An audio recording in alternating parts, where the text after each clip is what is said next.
Hello everyone, I am Andrisha और आज हम लोग पढ़ने जा रहे हैं फोटोसिंथेसिस के बारे में। तो पिछले वीडियो में मैंने आप लोग को न्यूट्रिशन इन चैप्टर का इंट्रोडक्शन दे दिया था और उसका एक टॉपिक मोड ऑफ न्यूट्रिशन हमने पढ़ भी लिया था। तो इस वीडियो में आज हम लोग फोटोसिंथेसिस पढ़ेंगे। बट फोटोसिंथेसिस पढ़ने से पहले हमें सेल के बारे में पढ़ना है, तो पहले यही पढ़ लेते हैं। तो आप लोगों ने बिल्डिंग्स देखी होंगी, तो जो बिल्डिंग्स होती हैं वो ब्रिक्स से बनी होती हैं और उसी तरह से जो लिविंग ऑर्गेनिजम्स होते हैं इनकी बॉडी भी टाइनी यूनिट्स से बनी होती है जिसे हम सेल कहते हैं। और जो सेल होता है ना, ये हमारे लाइफ का स्ट्रक्चरल और एंड फंक्शनल यूनिट होता है।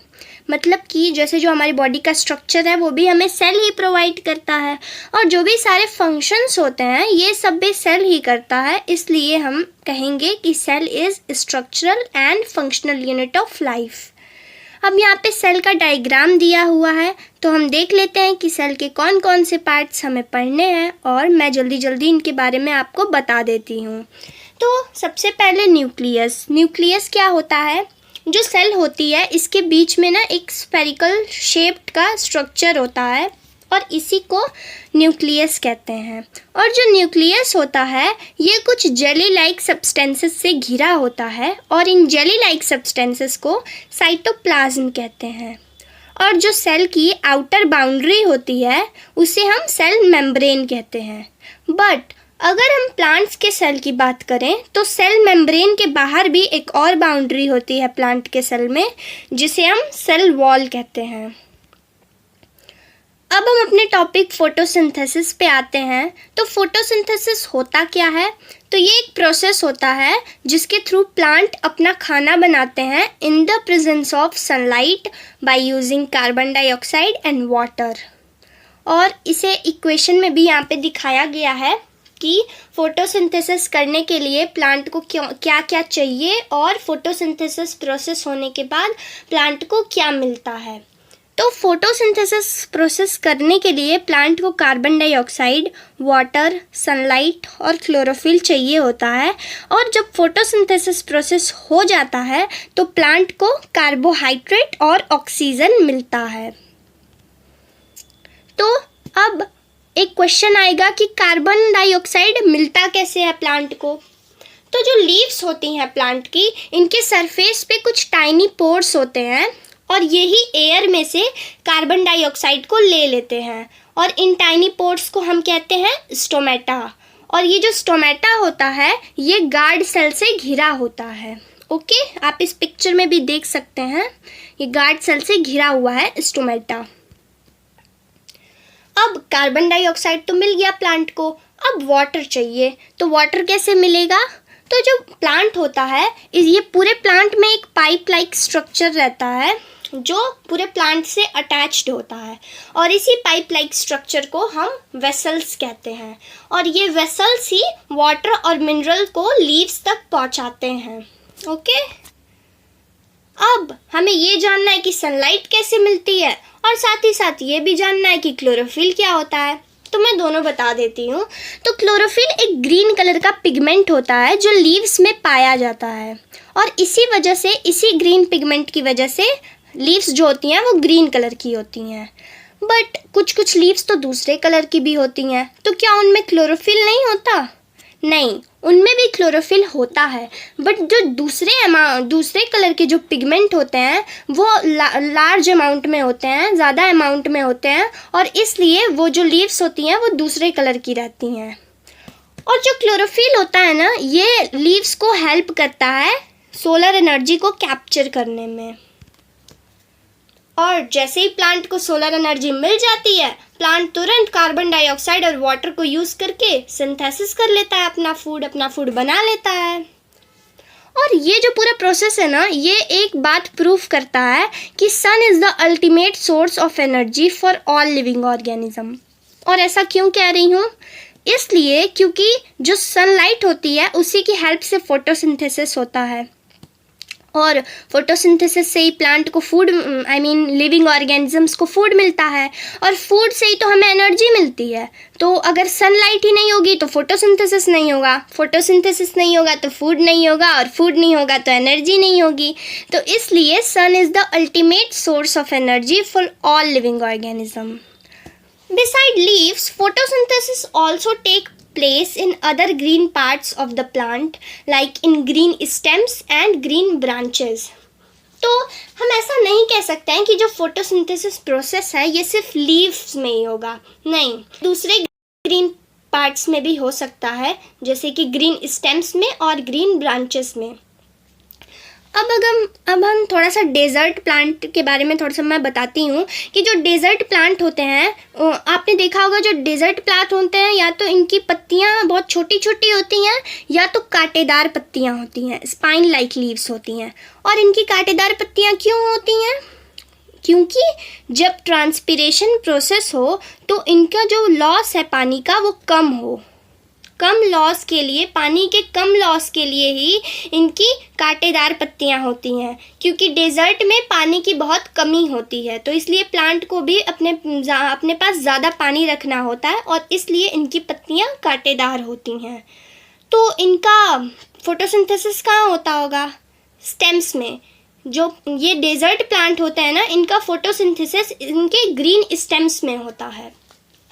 अब यहाँ पे एक टर्म आया है आपका ट्रांसपिरेशन। ये क्या होता है? तो ट्रांसपिरेशन भी एक प्रोसेस होता है जिसके थ्रू लीव्स में जो वाटर होता है वो वेपर के फॉर्म में बाहर आता है। ओके,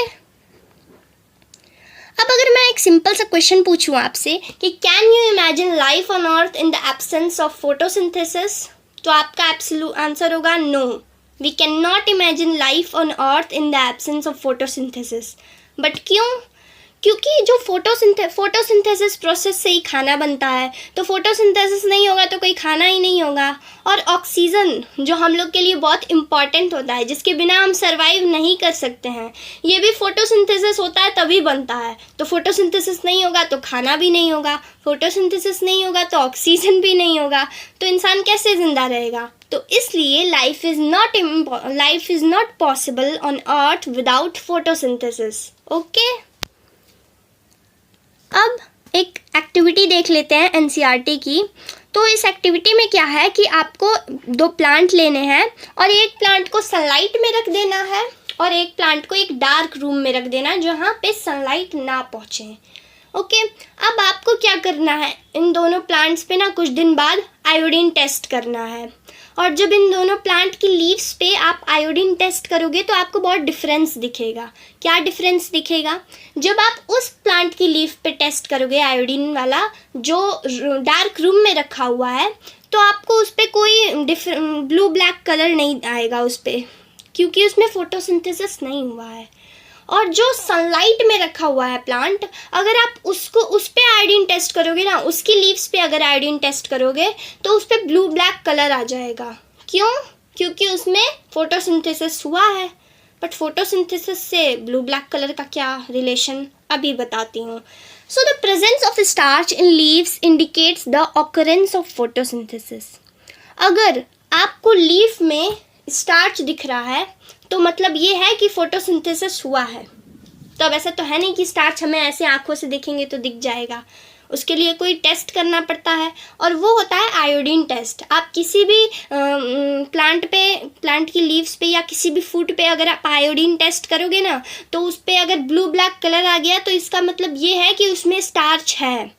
तो इसलिए जो प्लांट सनलाइट में था उस पर ब्लू ब्लैक कलर आ गया, क्योंकि उसमें फोटोसिंथेसिस हुआ है और फोटोसिंथेसिस हुआ है तो उसमें स्टार्च है ना। तो ये टेस्ट भी हमारा हो गया। अब हमें एल्गी के बारे में पढ़ना है। एल्गी क्या होता है? तो slimy green patches in ponds और stagnant water bodies are seen. These organism are called algae.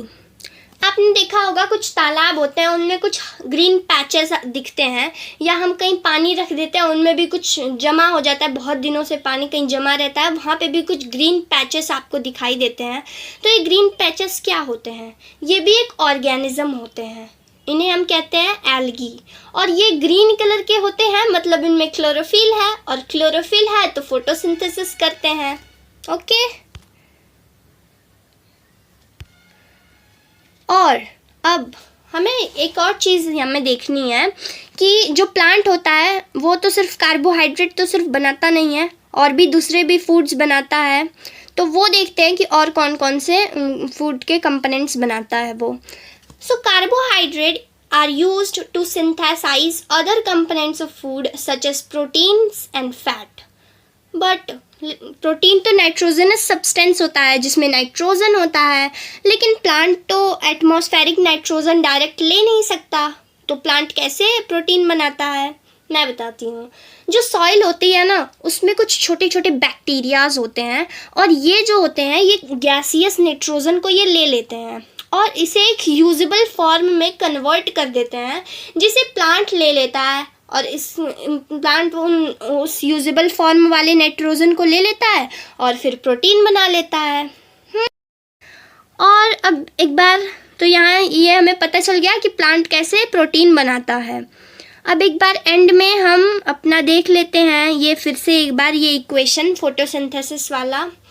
तो फोटोसिंथेसिस करने के लिए प्लांट को क्या क्या चाहिए? CO2 यानी कार्बन डाइऑक्साइड, H2O यानी वाटर, और सनलाइट जिसे कैप्चर करता है क्लोरोफिल। और जब ये प्रोसेस हो जाएगा तो हमें क्या मिल जाता है? C6H12O6 plus O2। क्या हो गया?